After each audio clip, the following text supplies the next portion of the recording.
is a thing of beauty. Only you get tomatoes like that, Tony. Thanks, Henry. I don't even want to eat this. It's such a work of art. All right, I will take 12 of those, please. Sounds good. You hosting a dinner party? No, I'm filling in last minute for a cooking class. It's been a while. Henry Ross teaching a cooking class. Those are some lucky students. Thanks, Tony. Hey, it's Maggie. I got your message. The whole file should be, hold on. The whole file is just sitting on my desk. With detectives, Bailey, I'm sure we can locate a file. I gotta call you back. Henry, Hey, there you are. here you go, the cream for the creme brulees and the good vanilla extract that you like. Thank you, Lucy. Oh, this is your soup for the gala tomorrow night. Make sure we get some great pictures of you walking in for the blog. We also got an offer from a casino in Vegas to consult on a medieval-themed dinner. How many guests? 400 to 500. A couple days poolside in Vegas. If they throw in the penthouse suite, I'm in. Thought you might say that.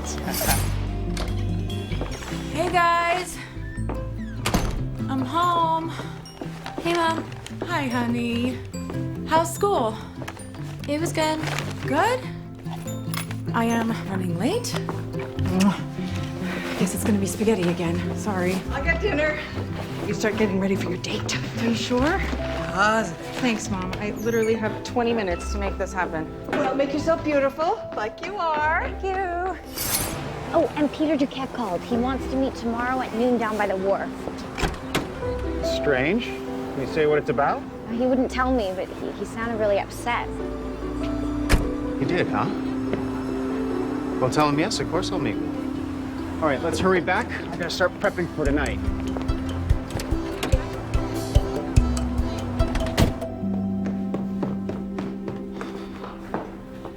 Okay, what do you think? To job interviewee or... What about your red dress? I hung it on your mirror. Yeah, that was subtle, Mom. I don't think this guy is like a red dress kind of guy. Then why are you going on a second date with him? Because I don't have a lot of practice at this, and I don't know, it's polite to give a guy a second chance. Maybe we'll magically find something in common. Oh, I wish I was staying home and eating with you guys. We will save you some. Go, kick up your heels. Why aren't you wearing heels? Because I hate heels, you know that. They hurt my feet. Your mother is a lost cause. I heard that.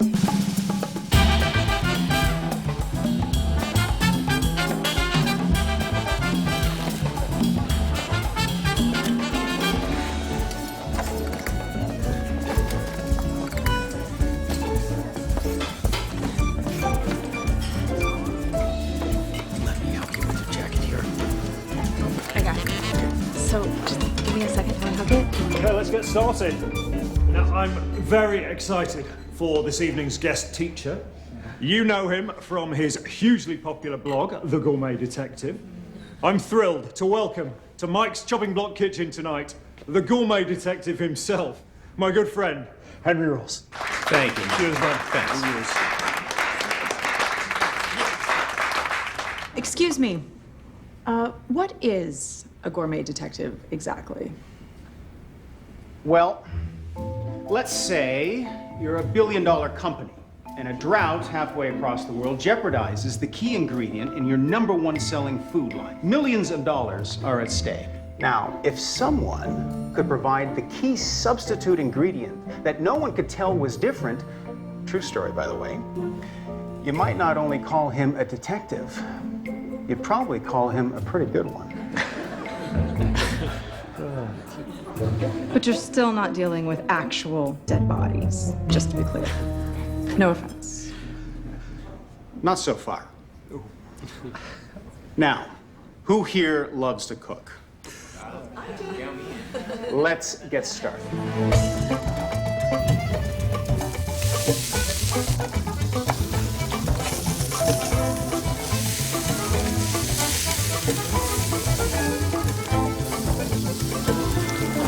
Maggie, Bernie. Sorry. Can't turn your back while you're cooking. One of the many conveniences of the microwave. Don't worry, you two, it happens. That's why I always make extra. Thank goodness, I am starving. Wow. The salt from turkey makes all the difference in the world. Doesn't it? This is delicious, okay? But let's be real.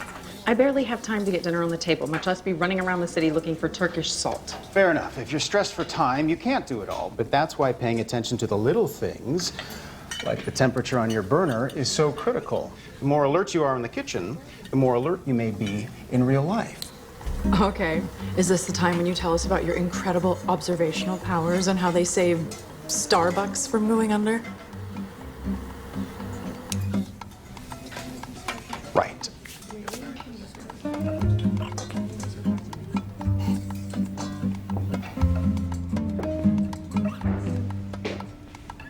You, sir. You bought that jacket at a thrift store, didn't you? It's a 42 regular. You're clearly a 44 long, and the shoulder has been faded by the sun where it hung in the store window for too long. But it's Hugo Boss, so you figured, hey, why not? Who's gonna notice? You, ma'am, you have two cats.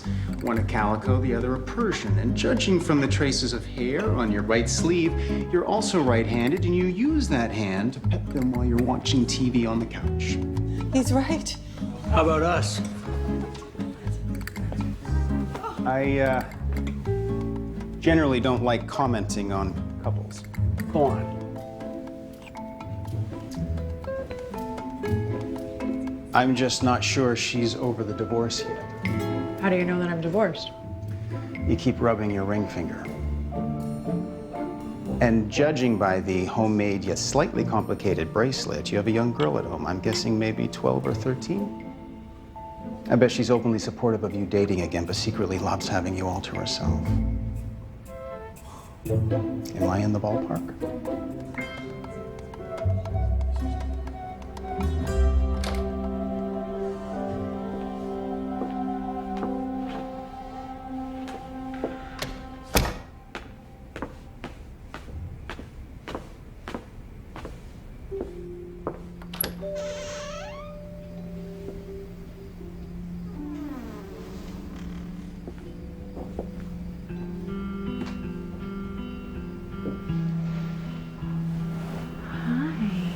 Still up?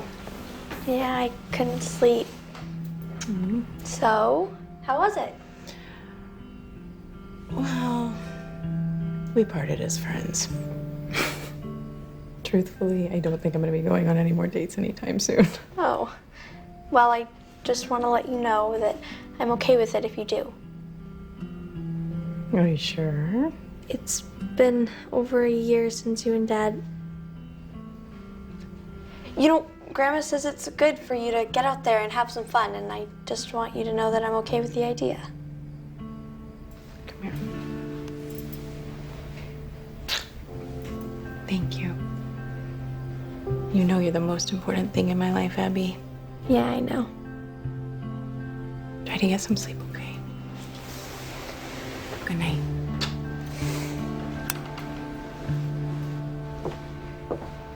Mom, Yes? do you think Dad will be able to come to my chess tournament? I know he really wants to be there. And I know he's gonna try. It's just... Yeah, I know. Work might get in the way.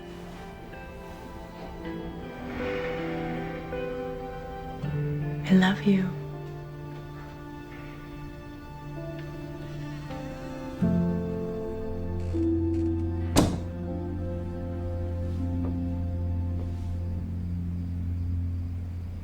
Oh, I'm looking forward to this. These are the best fish tacos in town.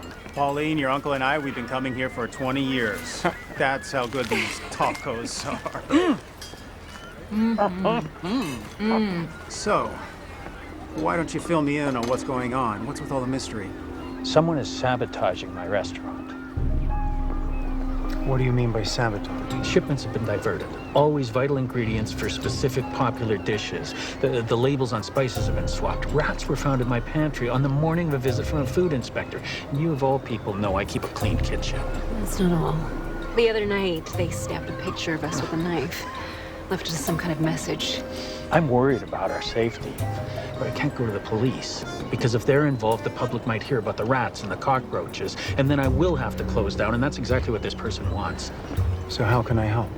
You are going to the gala tonight. Yes, of course. And this is a huge night for us. It would be a public nightmare if anything were to happen. That's why we want to hire you, to look into what's been happening at Chez Duquette. Hire me? Peter, I'm not a private investigator. You know the restaurant business inside and out, mine specifically, and you know every major player in the city. And because of our relationship, no one will suspect anything if you're seen hanging around watching what happens at the restaurant. Please. I don't know who else I can turn to.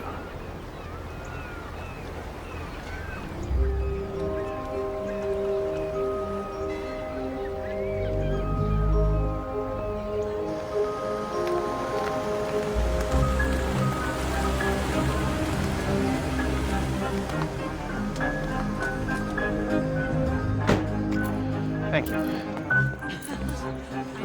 Pauline, everything running smoothly? So far, so good. All deliveries arrived correctly, and the kitchen seems to be running on time. I'll take you back. All right.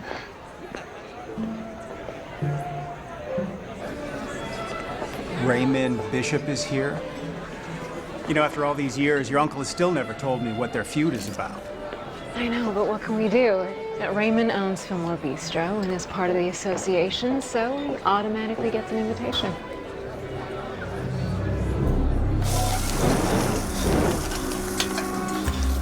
Service, please! Klaus, can I speak to you for a minute? Henry, good to see you. You too, Klaus. Henry's gonna be helping us with their problems. Oh, thank God for that. I can't be everywhere at once, catching every slip. Well, I will leave you two to it. All right. I gotta go back out front.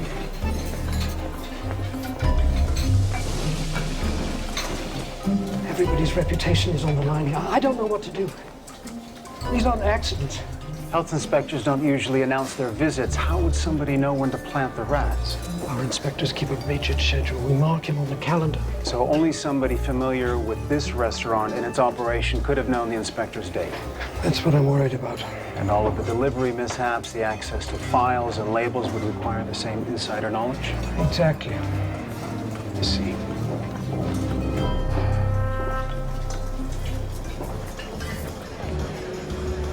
Pauline, how's everything going this evening? So far, so good.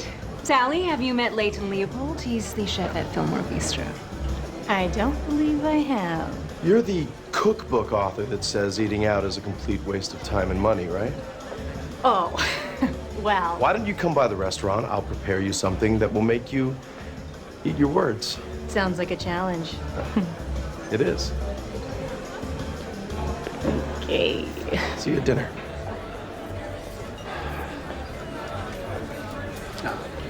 Thank you.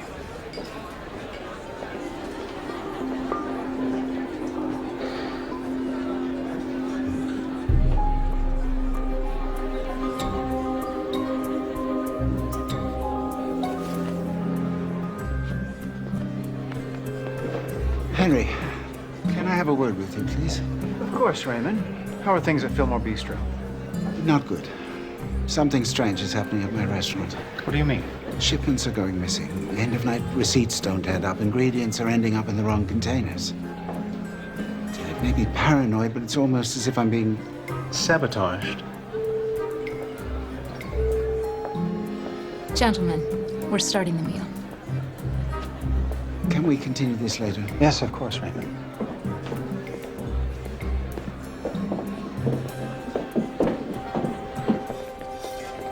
No, steak should never be paired with lobster. The only reason that it is so that restaurants can use the term surf and turf. Oh, Americans love catchy titles. Well, you should know about catchy titles, Sally. Now look at that. This, Sally, is why you eat out. This is the kind of thing that we need to have on our menu, Raymond. If you would just listen to me, we can make bold choices like this without alienating our customers. Or you could go buy your own restaurant and cook whatever you like. But for the meantime, I pay you to cook my menu. Wow. Nice. Wow, look at this. So this is the lamprey bordelaise. It's very bold of Klaus to serve lamprey with this crowd. What do you think, Oliver? It's good. Klaus is smart to have the wine accompany the sauce and not the eel. Bet you never cooked lamprey on your show. How is everything? Fantastic. Good. Pauline. Well done. Good, I'm glad. I hope the eel isn't too adventurous for you, Raymond. I know you like to keep things basic at the bistro. No, not at all, Pauline. No, I understand. Your uncle needs to distract his clientele with flash. Okay, here it goes, here it goes. All right, you two, let's just enjoy the meal. You both own wonderful restaurants, and the good news is the city is big enough for both your egos. Let's toast to big egos. All right, here. Cheers. Here we are. All right. Here. Wait! Okay, go.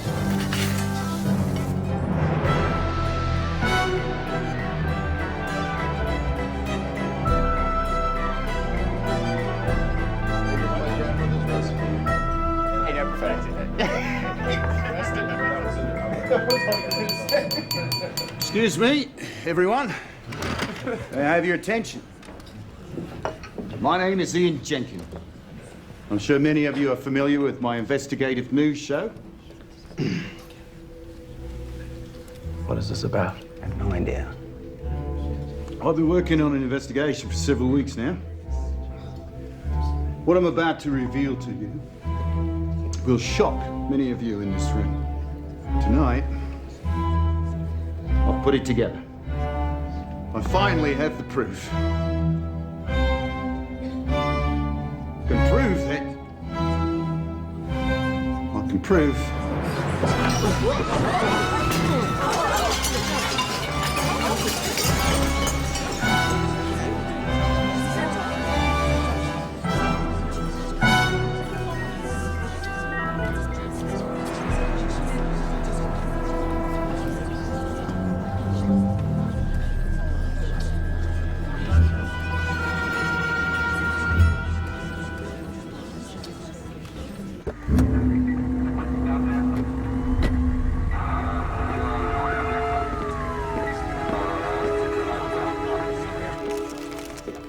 No, it's absolutely terrifying. I mean, The deceased's name is Ian Jenkins, 44. He's an investigative reporter for Channel 7 News. The one who took down the deputy mayor last year?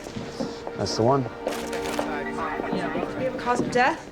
Well, it isn't clear, although if you notice the bluish tinge around his mouth, it could be indicative of any number of conditions.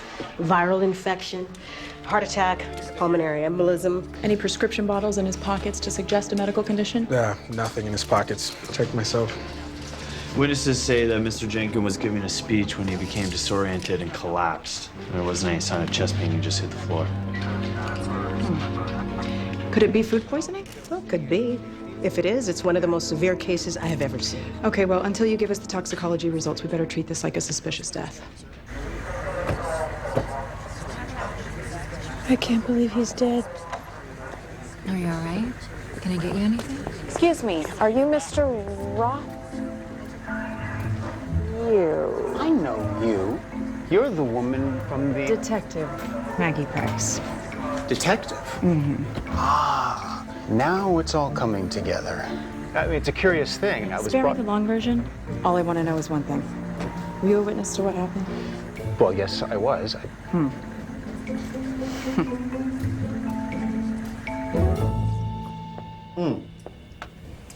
That may be the worst cup of coffee I've ever tasted in my life. Oh, could we get you a latte instead? Oh, would you? No. Did you know Mr. Jenkins personally? No, I didn't. Do you know anyone that would want to harm Jenkins? I take it from this line of questioning you're not thinking it's a matter of a simple fish allergy. Well, until we get the toxicology results in, we're not ruling anything out. Well, obviously it wasn't an allergic reaction. And is that based on your super detective powers, Mr. Ross? No, just common sense.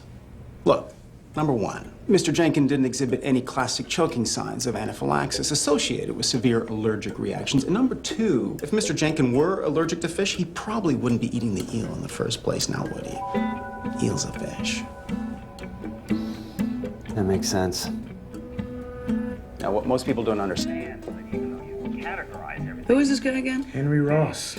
He's some kind of food specialist. What does that mean? Here's a copy of his bio I got from his website. You'll notice he started his career 25 years ago at Chez Duquette. Oh, interesting coincidence. Apparently, he was quite a chef. Now he's a consultant and works with everybody from small restaurants to large international food conglomerates. Sounds like if you have a problem in the food world, Henry Ross is your guy. Listen, what you should be concerning yourself with is the lamprey. That is an extremely dangerous dish to be serving. King Henry I died from eating too much of it.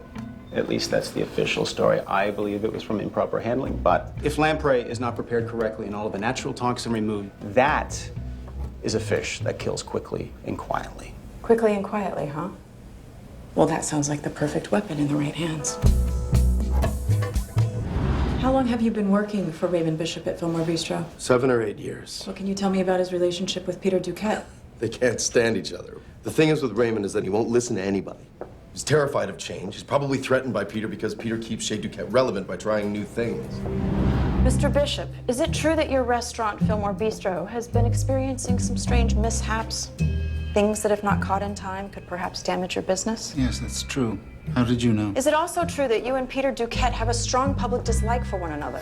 I hope the eel isn't too adventurous for you, Raymond. I know you like to keep things basic at the bistro.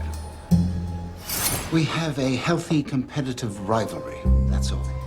I understand if not properly prepared, lamprey can kill.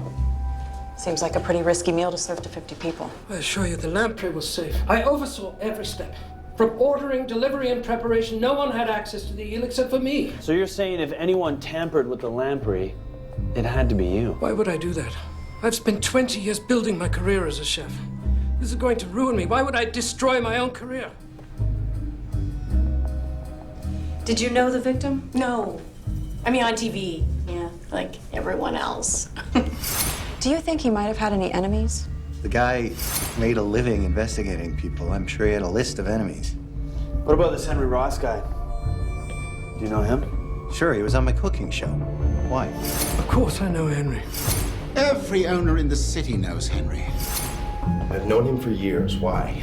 Henry always had a thing for me. You call yourself the Gourmet detective? Not this conversation again. I didn't come up with it. Someone else did, and it just sort of stuck. Huh. Mr. Ross, I am very interested in you. Thank you.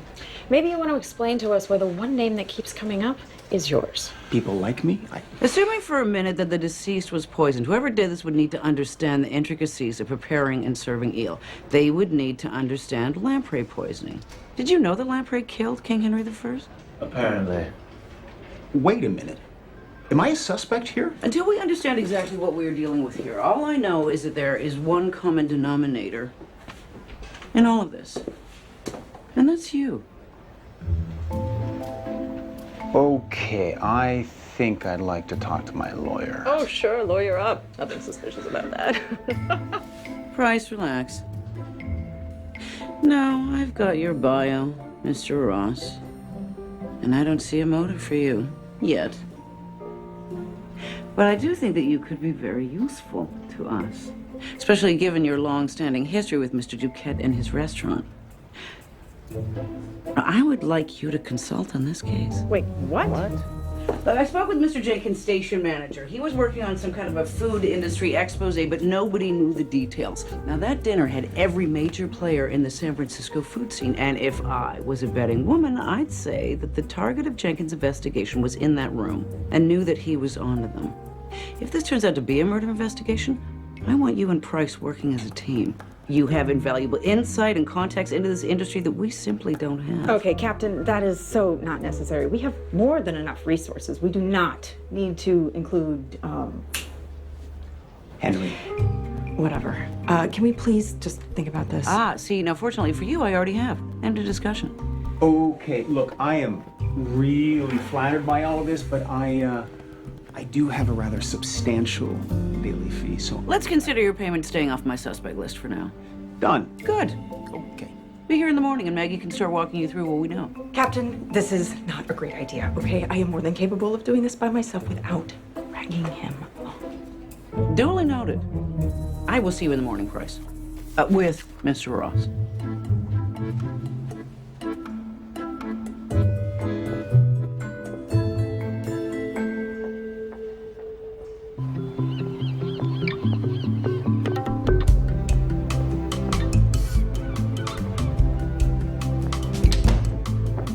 Good morning. Morning.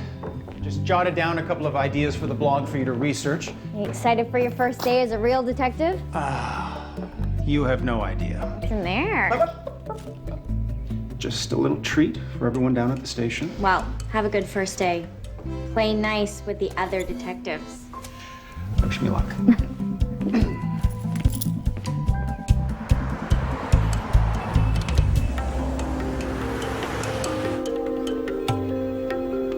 All right. Toxicology is in. I think I'm gonna take Mr. Ross on a little trip to the morgue with me. Whoa, Price, you gonna scare the poor man off on his first day? Well, he's already 20 minutes late, so maybe he'll be a no-show. Good morning, everyone. Sorry I'm late. I was busy making you some decent coffee. Detectives, may I interest you in some monkey parchment? Monkey what? Monkey who? Only the best coffee on the planet. I always find that porcelain makes things taste a little better. There you are. Thank you. I love this moment. When someone realizes for the first time they've been drinking dishwater all their life and calling it coffee. Well. Wow. Right? Oh man, that's good. $300 a pound good. Are you kidding me? What is in this? This is considered the sweetest, most complex Indian Arabica coffee ever produced. The beans have been chewed on and spat out by rhesus monkeys from the jungles of India. Okay, what's in it? It's delicious. Sure. All right, boys, well, you enjoy that monkey spit. Oh, dude. You, let's go. Tell me that is not your breakfast. Thanks for the coffee, it's great. My pleasure. Next time I will bring you Kopi Luwak. You definitely don't want to know where those beans came from. Let's go. You ever been to a morgue, Mr. Ross? Right, about that. If you're going to pass out, you should probably sit down, Henry. I'm fine. Really? Because you look paler than the victim. You're enjoying this, aren't you? Watching you squirm? Yeah, a little bit. Okay. Well, if you two are finished. Mr. Jenkins died from poisoning by TTB, otherwise known as Tintalinum botulinum, one of the cousins of the botulism family. I thought the botulism only comes from spoiled food. No, it can occur in fish and vegetables too. Even at room temperature, spores germinate into an active bacteria which produce a nerve toxin which usually kills. Cooking temperatures don't destroy it, not even boiling water, and it can kill in an hour or less. What? So this TTB was in the lamprey? Yes, and Mr. Jenkins' bacteria measurement was 3.5. Now, anything over 1.2 is fatal. That is an enormous amount of TTB to ingest in one sitting. Yeah. Is it even possible for him to have consumed that much of the toxin from his meal alone? In a word? No.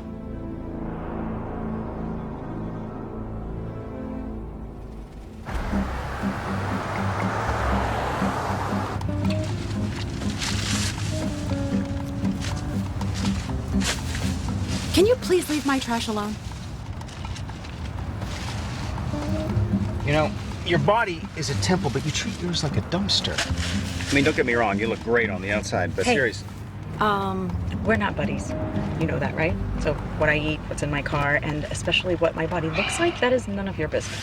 So if you have something that you want to say about the case, that's great. Otherwise, keep your promise to yourself. You know, all I'm saying is maybe if you tried eating more real food, you'd stop tricking your body into thinking that this processed garbage actually tastes good. Yeah, well, that's where you're wrong, because it does taste good. No, you've dulled your taste buds into thinking it does because they're so drugged on sugar, salt, nitrates, and preservatives that they've lost the ability to pick out the full spectrum of flavor available to you in real foods, the subtleties, the nuances. I mean, you're like a person at the symphony wearing earplugs. Look, I love the idea of preparing locally grown organic gourmet masterpieces every night. Who doesn't? but I live in the real world, and that means that I usually have about 12 and a half minutes to prepare dinner and 10 minutes to eat it before my daughter has to run off and do her homework, and I have to hit the computer to finish the work that didn't get done at the office because I had to leave early to go home and make dinner. So spare me your enlightened foodie speeches, because that is the last thing that I need to hear from some bachelor who has all the time in the world to just go meandering around Pacific Heights looking for Turkish salt.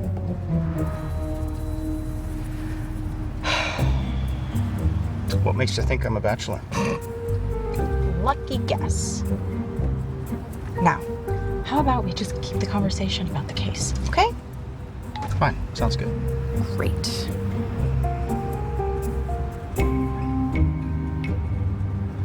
How long you been divorced? This is Bailey.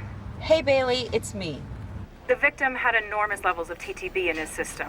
We're definitely looking at a homicide. A planned murder made to look like an accidental food poisoning? Yep, the killer was using a poisonous Fish to cover the poison. I think we can assume that Klaus's preparation of the lamprey eel was safe and toxin-free. I mean, why would he jeopardize his own career like that?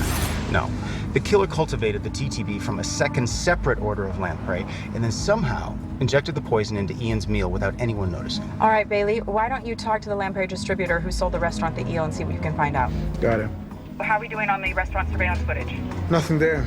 Someone cut the wire several days ago. All right, did we run background checks on the kitchen staff? Everyone came clear. All right, can you run it again? Just somebody must have seen something. Okay, got it. What about the flash drive? What was on that? What flash drive? I saw Oliver Page, you know, the chef on TV, give Ian Jenkin a blue flash drive right before the dinner. And you're just mentioning this now? I can't think of everything. Well, but you can take 10 minutes to lecture me on my breakfast burrito. Okay, I'll check for a flash drive and evidence. Thank you, Bailey. I'll call you back. Anything else you care to mention? Like, I don't know, maybe you saw somebody poison Jenkins' meal? No, it's just like what I told you. Ian was about to tell everybody in that room about something he had just discovered. Well, forensics is already sweeping his house, so hopefully we'll find out what he was working on when we get to his office. All right, good plan. I'm so glad you think so. How long have you worked with Ian Jenkin? Worked with? That's a stretch. Ian kept to himself, but I've known him almost 10 years since I started working here at the station. Did Mr. Jenkin have any enemies at work? Anybody who disliked him? This is a competitive business, and Ian stepped on more than a few toes to get where he was, but I don't think he ticked off anyone enough that they'd want to see him dead. That's right, please. Here's his office. He was rarely here, always on the road. I understand Mr. Jenkin was looking into a story on the food industry before he died. Apparently so. And you know as much as I do. Ian produced his own segments. I only ever got involved in what he was doing if there were any legal issues that our station lawyers needed to go over first.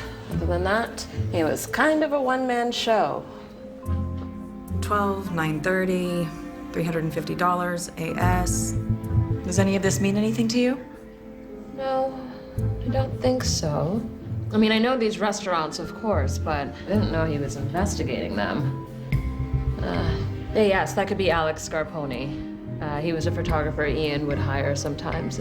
He would have paid him about $350. Other than that, I don't think I can help anymore.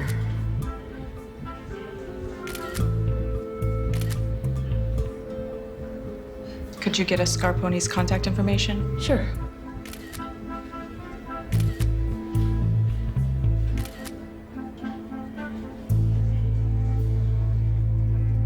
Lucy, it's me. I need you to look up something. The name is either Todd Armand or Armand Todd. We're looking for a connection between him and Ian Jenkin. All right, I'm on it. Okay, thanks. Bye. Yep, sounds good, Bailey. Right. Scarponi's on a photo shoot in Italy. He left this morning and is not due back till next week. Okay, I have my assistant Lucy looking up who Todd Armand is. Okay, look. I don't need you or your assistant doing research for us. Let the department handle the investigation. Just trying to help. Hey, wait a second. You know, Oliver Page's cooking show used to tape here. I guest starred on it once. I made this sesame ginger Cornish hen. It was out of this world. And this is relevant because... Because when Ian Jenkin asked for a massive pay raise, the network didn't have any money left over. That's why Oliver's show was canceled. Oliver's been out of work ever since. So you think that Oliver could have been angry enough about that to poison the guy who got his show canceled? It's possible.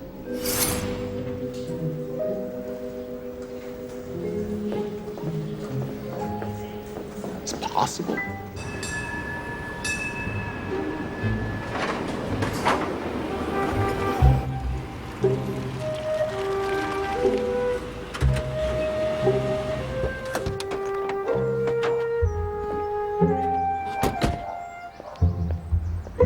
So, how many kids do you have? One. Daughter, right? I was right, wasn't I? You know, I think it's your humility that really draws people to you. Is that a joke? You made a joke. See, I knew there was a sense of humor in there somewhere. Yeah, because when I'm not on the job doing real detective work, I'm actually a fun person. Duly noted. Fun person. Of course, if that were true, you wouldn't have been on that date with that drip at the cooking class. What was his name? Leonard? Len is his name, and he's a very nice person. So when are you going to break up with him? I'm just saying, if we're going to be partners, we should probably get to know each other a little. Whoa. Hold on a second, okay? We are not partners. Let's be clear about that. All right? I am not even having this conversation with you. Oh, my God. I don't think he's home. Oliver? In a murder mystery, this would be very concerning. What's the standard operating procedure here, Detective? Some would say close the door and come back another time. And others? Others would say, get behind me, don't touch anything, and these next moments never happen.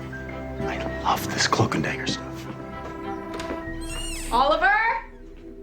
It's Detective Price, San Francisco PD. Anybody home?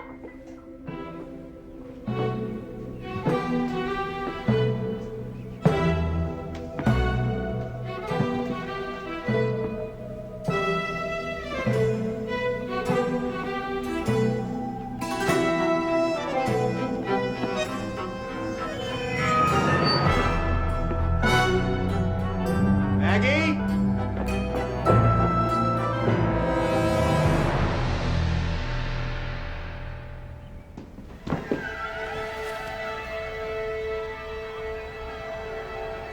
He's alive. Oliver? Hey. Oliver. Oh. Okay. Let's get you up. Here we go. Into the chair. All right. Okay. I know you. I'm Detective Price. We met last night. Oh. Let me get you a glass of water. Oh. Rough night. Yeah, you could say that. I think we're all a little shaken up over Ian. You have company last night, Oliver? No, I was alone. No hot date? Just drowning your sorrows alone? No, I'm, married. I mean, separated. Thank you. Why exactly are you here again? We wanted to ask you about the flash drive that you gave to Ian Jenkins right before he died. Do you happen to know what was on it? I don't know. Ian asked me to pick it up from a photographer. Alex Scarponi? Yeah. I didn't think that you and Ian were terribly close. We weren't. I mean, we knew each other from the station, but to be honest, I don't think Ian was close to anybody. Not that I know of, anyway. Speaking of the station, I loved the show. Oh, you did? I did. Big fan. I loved the one, especially when Henry cooked you the Cornish chicken. Hen. Delicious. Yeah, it was a good gig. You must be pretty angry it got canceled. Well, I mean, I was at first. But to tell you the truth, I got pretty burned out. Hosting a weekly cooking show is a lot more work than you'd think. There's the prep, the rehearsals, the whole thing helped to torpedo my marriage. Anyway, I have some other opportunities that have come my way recently, so who knows? Maybe losing the show wasn't such a bad thing after all.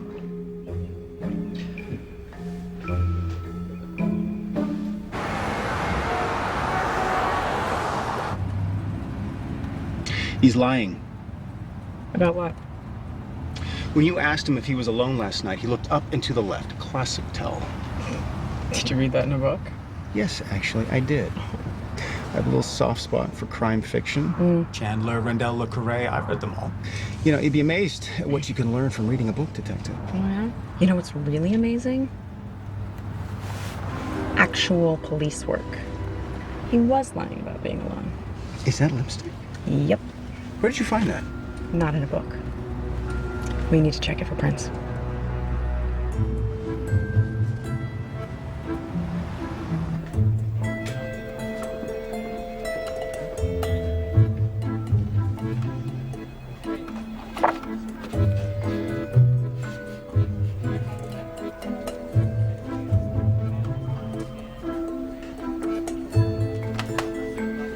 Lamprey distributor confirms there were 2 orders, 1 week apart from each other.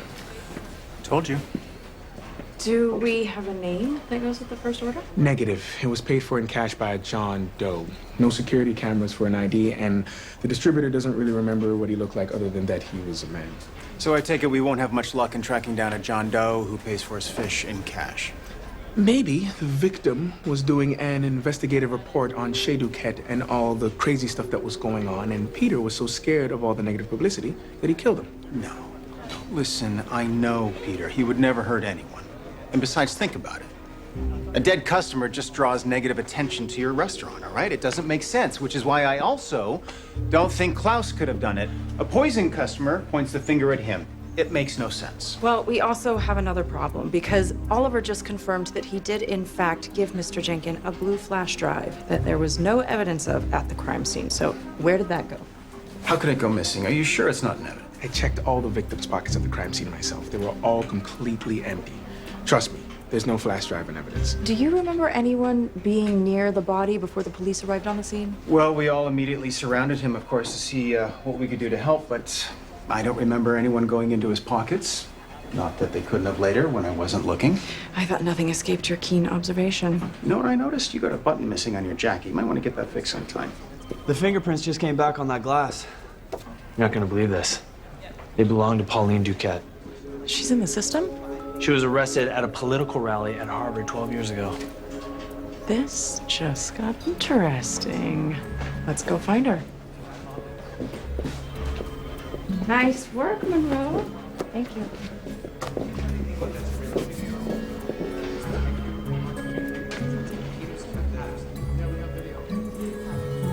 Oliver and I have been friends for a long time. After what happened at the restaurant, we were both upset. He asked if I wanted to have a drink, so I went. I also wanted to continue talking to him about opening a new cooking school with him as our star chef. What? I'm sorry, Uncle. It's just with everything going on at a restaurant, I was worried things were falling apart and we were losing sales. And then when that reporter died, we had to do something. I thought that maybe we could leverage the Duquette name into something else to keep us going. You shouldn't be making business decisions without me. I'm still the owner here. I know. I was trying to save what we have. Why would Oliver lie to us about seeing you?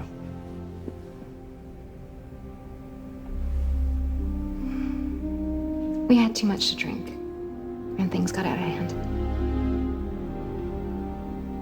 Oliver is trying to fix things between him and his wife, so he wouldn't want word to get out. That's all.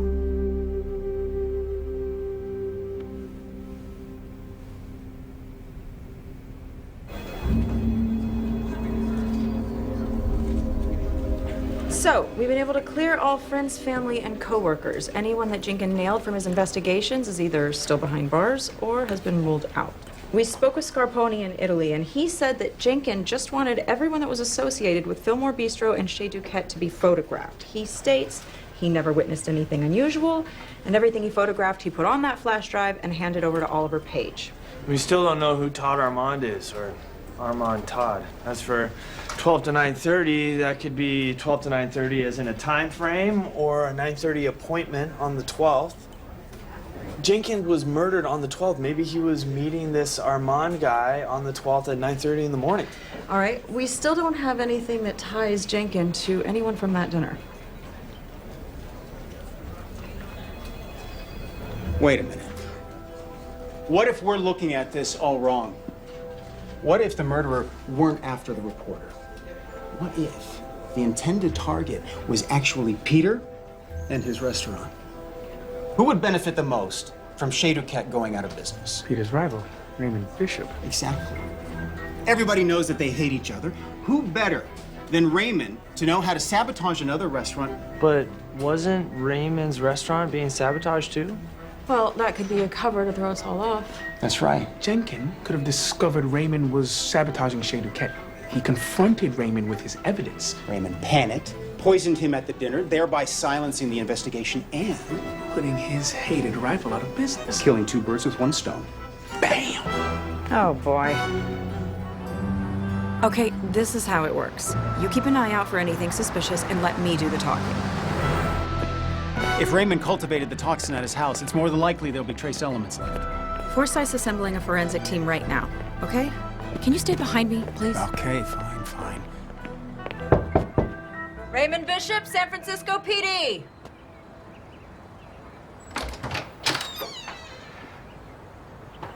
Detective Henry, what can I do for you?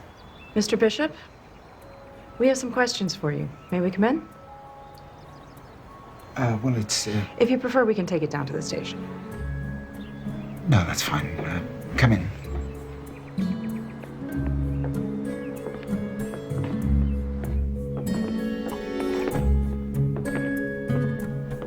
Peter. Henry.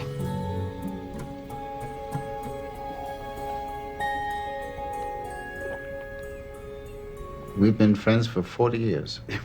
We trained together under the same chef at one of the best cooking schools in Paris when we were young men. He turns up at the school where I was the star pupil. Oh, the ego on this guy. I was about to say, this young guy turns up at the school, blows everybody's socks off. Of course, I knew I had to up my game. We were always trying to outdo each other over the years. Peter eventually took over his family's restaurant, and eventually I came to San Francisco and was able to open Fillmore Bistro. Right. And shortly after he had opened his restaurant, I gave an interview in the newspaper, and I made some comments about Raymond and his cooking. Now, of course, I was just teasing, but the journalist didn't write it that way.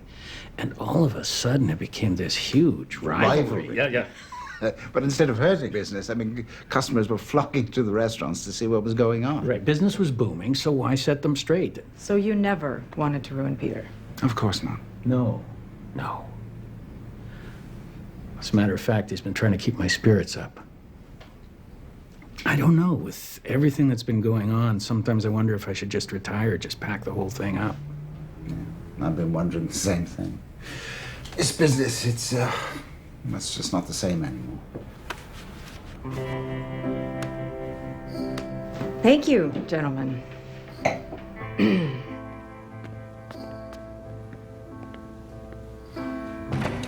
So I might have been a little off in my theory. You should have heard Forsyth when I told her to call off the forensics. I don't know what she was thinking by pairing us together. This is ridiculous. Oh, thank you. And what are we doing here? I don't really want to eat ribs right now. Maggie, I'm sorry that I screwed up. I am.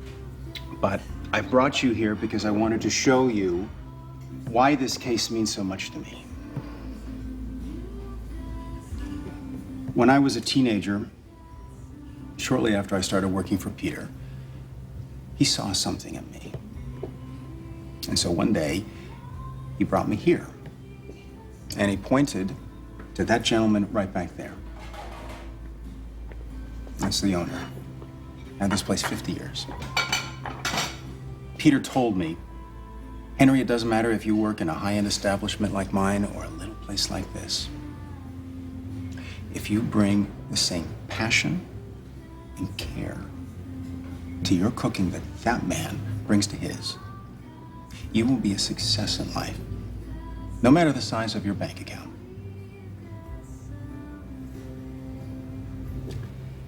That is the best advice anyone has ever given me my entire life.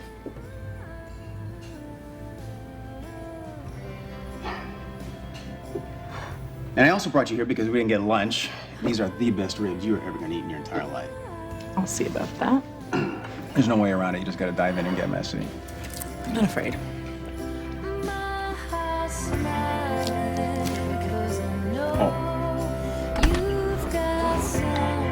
Hey, Lucy. Hi. Okay, there are 3 Todd Armands living in San Francisco, but I can't find a connection between them and Ian Jenkins.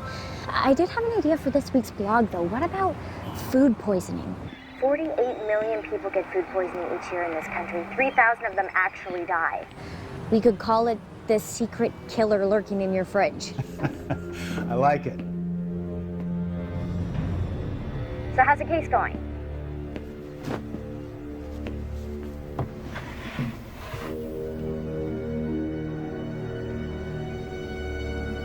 Deadlier by the minute.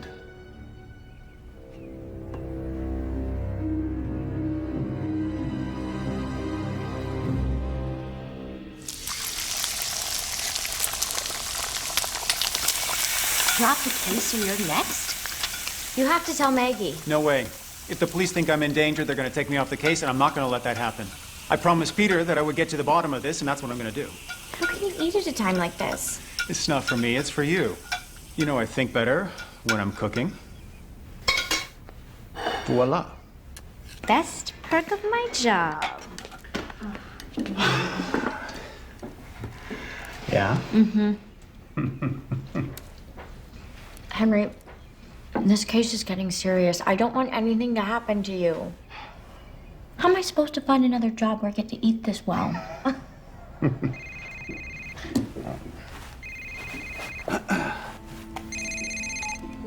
Hello? Hey, it's Maggie. I found something. Yeah, what do you got? Well, I was combing the web for images of Ian Jenkins. Remember how Sally Aldren said that she'd just met him? Yeah. Well, I found a photo of Sally and Ian looking pretty cozy at a fundraiser. The photo was taken 1 week ago. Why would she lie to you about them being an item? Because that would make her a top suspect. We have to talk to Sally right away. Right. Look, today is Saturday. Sally's book launch is tonight. Perfect. We'll confront her there and catch her off guard. Good idea. See ya.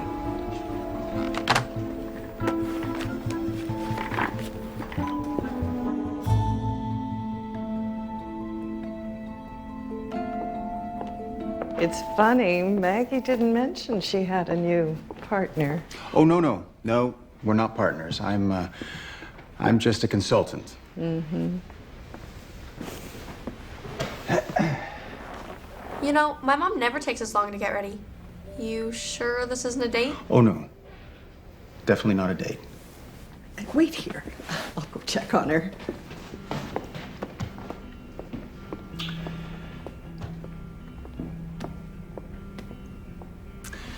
You win those? We all got one just for showing up. That's ridiculous. I mean, you know, no offense. No, it is ridiculous. I mean, if I get a trophy, I want it to mean something. So how good are you? I'm rated at 1650. Really? You play? State champ, 2 years running? Really? When I was your age, I used to skip school and play with the old guys in the park for money. I mean, not that you should do that. Don't do that. Maybe you could teach me something. Or whatever. I mean, I'm sure you're probably really busy. No, I'll definitely show you some tricks. I'd love to. Here she is. High heels and all. Well, pigs do fly. Enjoy yourselves, you two. Mom, for the last time, we are going out for work. Then how come you kept changing your outfit? Don't you have homework? I already did it. Of course you did. I love you. Love you too. Sorry, I have to work late again. It's okay. I'll be back as soon as I can, okay? Oh, take your time.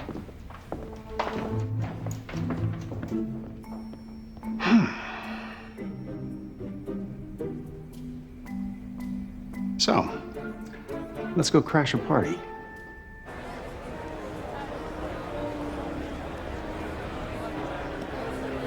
Thank you so much for coming. And I've got the inside. Just trying to blend. Of course you are. It's nice to see you not wearing gray. You look beautiful. Right. What? What's the punchline? There's no punchline. I mean it. You look beautiful. Although I am wondering where you're hiding your gun. Sally! Henry. Hi. And it's Detective Price. That's right. You guys here on official business, or are you here to enjoy the party? Official business. I'm enjoying the party. She's driving. Miss Aldren, this photo suggests that you and Ian were on much friendlier terms than what you led us to believe. Why would you lie to us? Because I was scared. I watch TV, okay? The murderer always turns out to be the angry girlfriend. Look, I had nothing to do with Ian's murder, all right? Ian had enough enemies on his own. He didn't need my help to kill him. There was tension between the two of you at Shadu Cab. Well, you should know about catchy titles, Sally. What were you fighting about? Are different definitions of the word exclusive, but that doesn't make me a killer. Look, I really can't handle a scandal right now. I don't want to make my publishers nervous, so just wrap this up. Come here.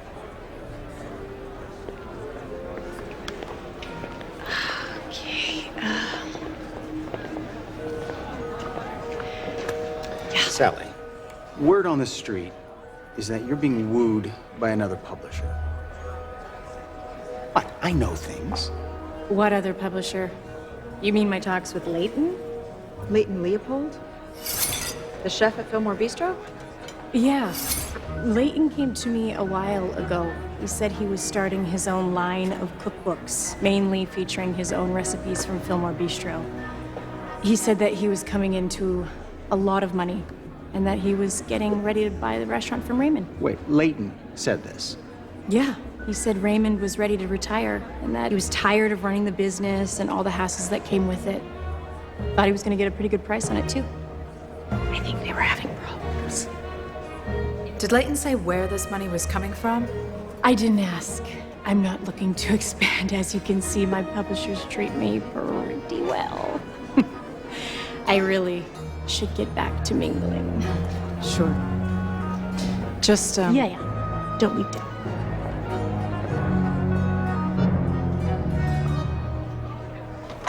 Okay, look, if we hurry, we can probably still catch Leighton at the Fillmore Bistro. The kitchen's open till 11. Okay, Henry, it's late. It's been a long week, and I'm gonna go home and spend some time with my daughter. We're gonna start again on Monday, okay? What are you talking about? We've got a major lead to follow up on. I mean, Leighton is clearly up to something. Henry? Okay, look, this is what I propose. We go talk to Leighton, then after, we go for Mushu Pork and talk about the case. Lucy, my assistant, her parents own the best restaurant in all of Chinatown. I have a life outside of the police force. Abby already doesn't see enough of me as it is. Now, this may be hard for you to understand because you are not responsible for anyone else, but we have a family rule. I am home for dinner 4 nights a week, and I already missed that dinner. This is my job, and I care deeply about what I do. But my family comes first, and nobody is going to change that.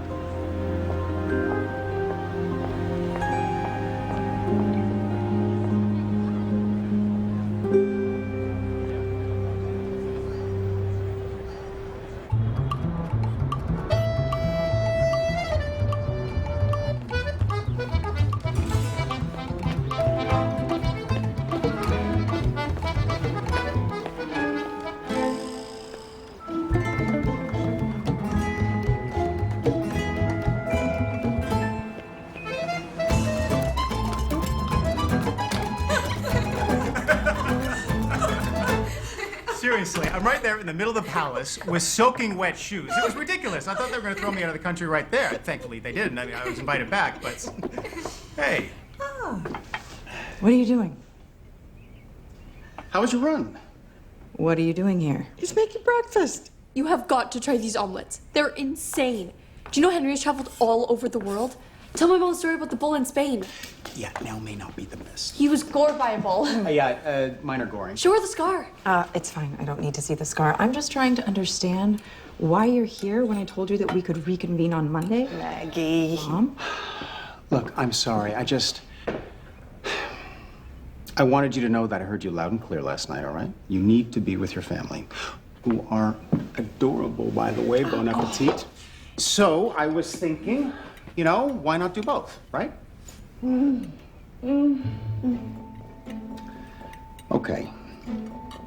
Look, before you throw me out, Why don't I at least make you breakfast? I've got everything out, it's ready to go.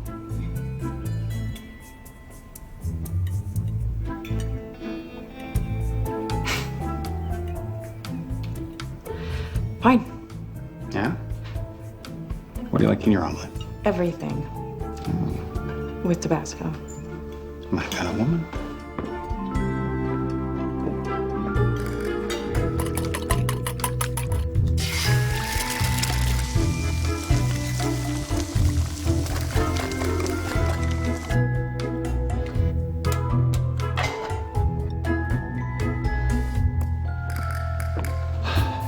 There you are. Pretty.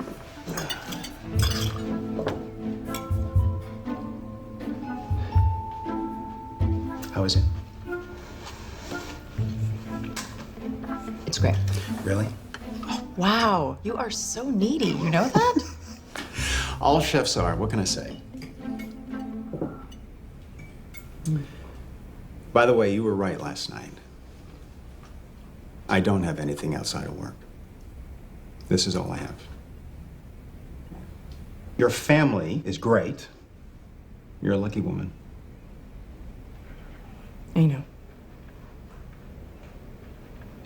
I'm sorry if I overreacted. No, you got nothing to apologize for. This was a dumb idea. Look, I'm just gonna clean up and I will get out of your hair.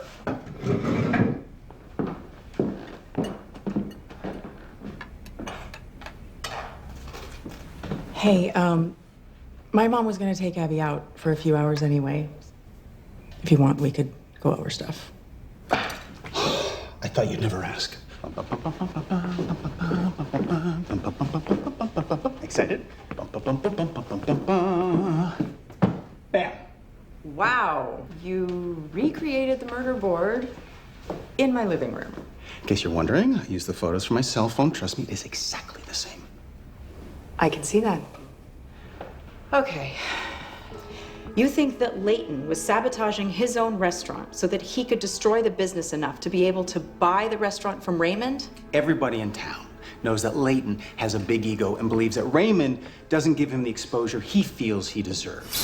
If you would just listen to me, we can make bold choices like this without alienating our customers. Or you could go buy your own restaurant and cook whatever you like. And Leighton was clearly frustrated that Raymond refused to take any risks. If Leighton owned Fillmore Bistro, he would turn it into a shrine to showcase his cooking, something Raymond would never let happen. So what is Leighton's motive for killing Jenkin? Jenkin discovered what Leighton was doing to Raymond and his restaurant. So Leighton also started sabotaging Chez Duquette as the perfect decoy. Exactly. Okay, so from the beginning, Leighton causes problems at Fillmore Bistro, but knows that he's going to be a prime suspect. So, to throw off any investigation, he also sabotages Chez Duquette with the added benefit of harming his main competitor. We need to find out where Leighton is right now and bring him in for questioning. Exactly.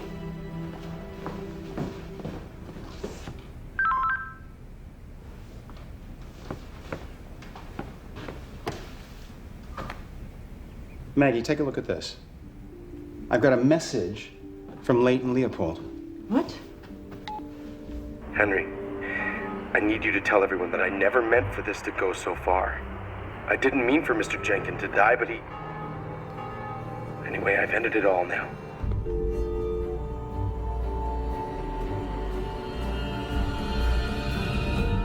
If Raymond had just listened to me, none of this would have happened. I was the reason Fillmore Bistro was such a success, but Raymond has no ambition.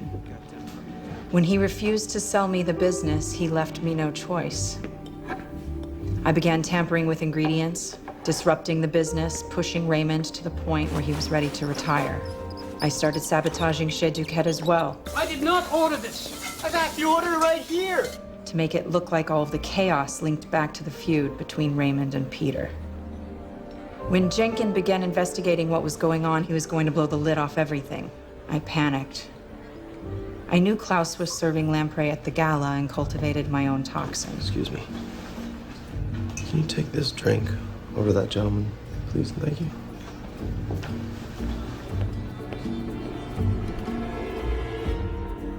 I poisoned his drink before the dinner, hoping everyone would think Jenkins' death was an accident. But I didn't have a choice. He cornered me. I was afraid. I didn't know what to do. I can't live with what I've done, so I've used the poison on myself. We just swept this garage for the second time. No trace of TTB. Wherever we cultivated the poison, it wasn't here. You should check the harbor. Guess what we just found tucked away in a drawer? This look familiar? That's the one. We tried it on one of our laptops. It's encrypted. I'm sure one of the IT guys can unlock that. Shouldn't take them too long. Bag it up with everything else.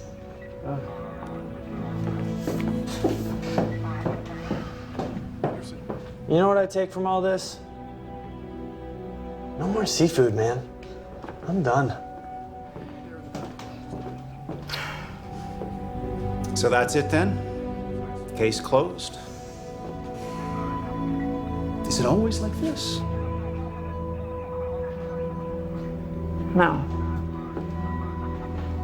It's never this clean.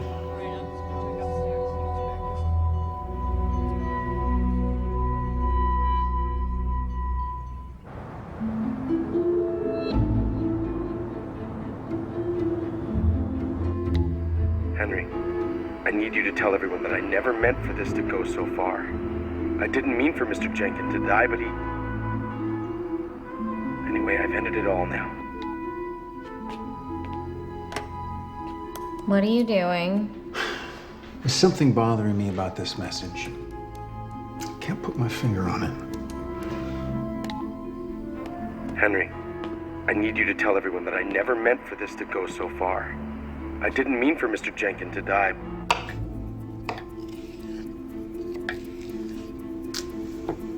It's too clean. It's just too clean. What's too clean? Oh, nothing. Sorry, I was just thinking about work. This looks like a lot of effort, Mom. We could just order something. No, I want to do this. You know, food is not just supposed to be about sustenance. It's about the experience. Do you know how long this experience is going to take? I'm starving. Okay, well, why don't you grab an apron and then you can help speed this along. Okay. Okay. You want help? Yeah. So, what are we making? I was thinking about doing Thai stir fry. What do you think? Sounds yummy. Yeah? Yeah. Want to jump on the carrots there? Sure. Good job. Sorry. Bailey. Detective. I've got something you really need to see. The guys in IT, they unlocked the flash drive. And? It was filled with photos of people working at Chez Duquette and Fillmore Bistro. But there's this one photo in particular I think you're really gonna be interested in. I'm emailing it over to you right now. I can't get over these food poisoning stats. 128,000 people are hospitalized each year. Well, like you said, it's the killer lurking in your fridge.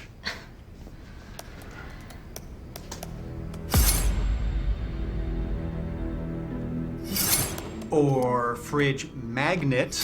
That magnet on the board. Lucy, it was never Todd.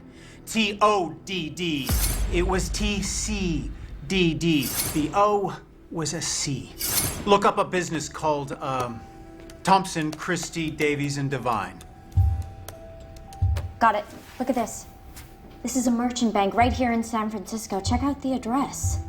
1274 Armand Street. It was never a person, it's a street. Says here they specialize in the food industry. We know the 12th was the same day Jenkins was murdered. And Sally said that Leighton was coming into some money. Maybe Jenkins discovered a connection between Leighton and this bank and went on the 12th at 9:30 to investigate. Whatever he found out led to his conclusion, which he was about to announce before his death. Wait a minute. Armand Street is in the financial district, right? The financial district has that clock that chimes, right? Yeah, it's right by the park. Henry, I need you to tell everyone that I never meant for this to go so far. I didn't mean for Mr. Jenkins to die, but he... Anyway, I've ended it all now. That was a 1 o'clock and 2 o'clock chime in one recording. How did two chimes, separated by an hour, end up in a message that only lasted 15 seconds? What? I have to call Maggie. Henry, I was just about to call you. I have something to show you. I have something to show you, too. It's not over. I didn't mean for Mr. Jenkins to die, but he... Anyway, I've ended it all now. So the lab guys have confirmed that the message was spliced together from a number of different recordings. Leighton wasn't working alone. So Leighton was murdered? Yes. Maybe they had an argument, or Leighton wanted to come clean, whatever it was. His accomplice recorded a series of conversations, spliced them together, poisoned him with the toxin, and problem solved. I just got off the phone with the merchant bank where Jenkins had a meeting the morning of his murder, and his investigation was spot on. Leighton and his partner did have a meeting at the bank several weeks earlier about raising funds for a food conglomerate that involved a frozen food line, cooking schools, a line of books, the works. That's right. That's why Jenkins had photos of Sally Aldren and Oliver Page. They were going to be part of this new food empire. Leighton and his partner were planning all of this without Raymond or Peter knowing anything about it. Why did nobody mention any of this during interrogation? As far as they were concerned, these were just individual conversations. They had no idea that they were part of some grand conspiracy, or even the fact that they were connected to Ian Jenkins's murder. And do you want to know the best part? What's the best part? Our IT guys were able to unlock that flash drive Ian Jenkins so desperately wanted. Leighton's partner at the meeting was Pauline Duquette.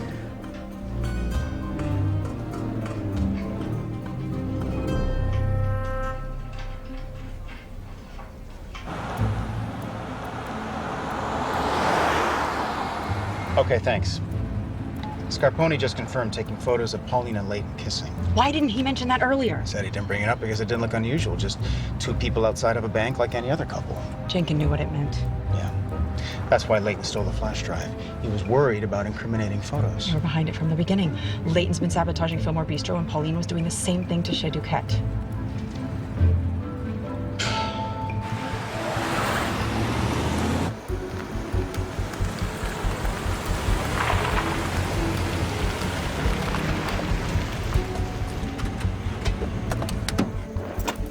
Bailey, Monroe, cover the back. Hey, you, stay here. What, are you kidding me? We're not dealing with a Russian mob here. What's she gonna do, throw poison fish at us? Go, Henry, stay behind me.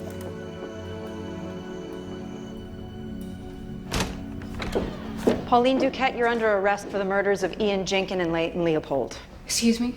The spliced recordings and suicide note were a nice touch, although frankly, I could have done without the knife in my kitchen. At what point did you realize you needed to get rid of Leighton? I don't know what you're talking about. I imagine he was feeling very guilty about the death of Ian Jenkins because that was never part of the plan, was it? Ian forced your hand when he confronted you. You're the one who poisoned him at the dinner. This is ridiculous. What proof do you have? Aside from the fact that we know that you and Leighton were a couple and have photos to prove it, and that you were taking meetings at the merchant bank about merging your two restaurants, what I think will really please the judge is that TTB is such a virulent toxin that even if you wear gloves and scour your hands after, traces of the airborne molecules remain on your skin for days. You have the right to remain silent. Anything you say can and will be used against you. Whoa, whoa, whoa, Pauline. Pauline, put the gun down. Give me your gun.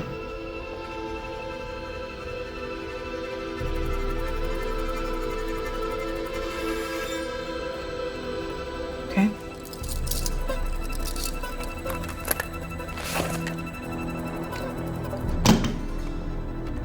It was unloaded. My uncle keeps it for when he's working late. It makes him feel safer. Cuff yourself to the radiator.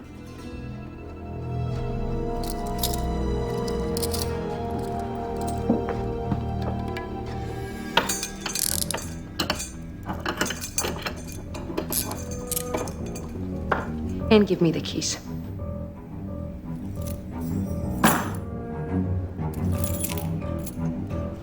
You coming with me?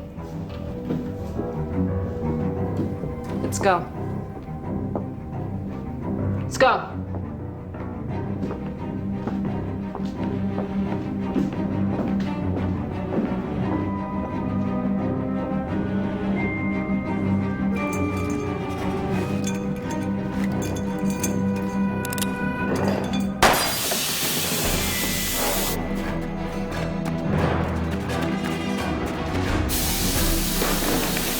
Through the kitchen. Go.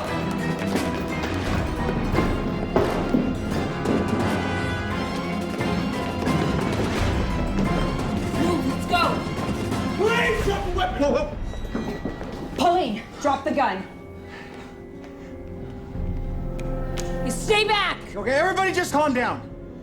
Everything is under control, all right? You and Leighton were gonna run down both restaurants to the point where you could buy them off of Peter and Raymond at a great price. Right? It was actually a brilliant plan. You and Leighton, your lover, leveraging both restaurants to woo investors into a whole new food empire that put the two of you at the center of it all. I have to admire your ambition. Except that after you killed Jenkins, Leighton got cold feet, and he started to panic, didn't he? Because Leighton never planned on this turning into murder. Okay, I'm warning you! Hey, Maggie, could you just... Listen, Pauline. I have known you your entire life. Think of what you're doing to Peter. He loves you so much. You're the daughter that he never had. This restaurant has been part of your family's history for the past 80 years. Don't let it end like this. It doesn't have to. It's not too late. Look, you owe it to your family. You owe it to Peter. 2 people have died. It's over. I'm so sorry, Henry. I didn't mean for it to be this way. It got out of hand. You have the right to remain silent. And anything you do and say will be used against you in a court of law. You have the right to an attorney. If you cannot afford an attorney, one will be appointed to you.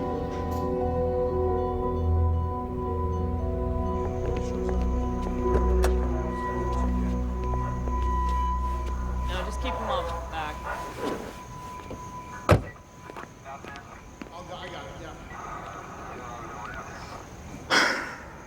Well, I hate to say it, but nicely done. Well, something had to be done. If I left it up to you, clearly I was going to get shot. Excuse me? If it weren't for me and 2 other armed detectives, you would never be seen again. So I think the words that you're looking for are, thank you. Thank you? Really? Yeah. Because at the rate you were going, she was going to shoot me first, then take aim at you. I mean, you should be thanking me for saving both our lives. Are you kidding me? Would you always antagonize an armed criminal like that? Because if we're ever going to partner up again... Trust me, you and I will never work together again. I'm just saying... Stop talking, Henry. I'm just saying if we did. Oh my God, you cannot stop, can you? Is it impossible for you to just keep your mouth closed for 2 minutes? Make a left. Don't tell me how to drive.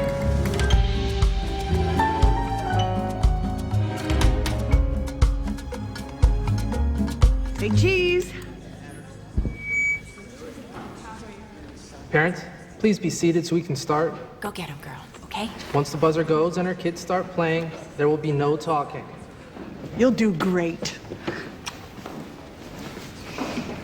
Hey, you know your dad would be here if he could be. Sure, Mom.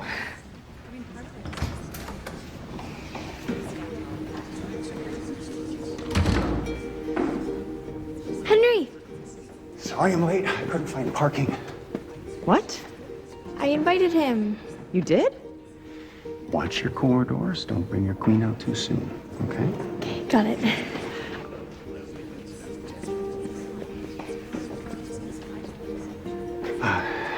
Should we grab a seat? Sure. Yeah, I have a few reserved right here. Perfect.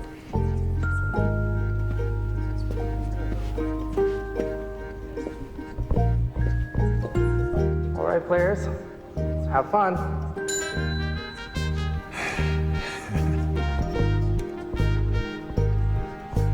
Thank you for coming. That was very kind of you. I'm glad to be here.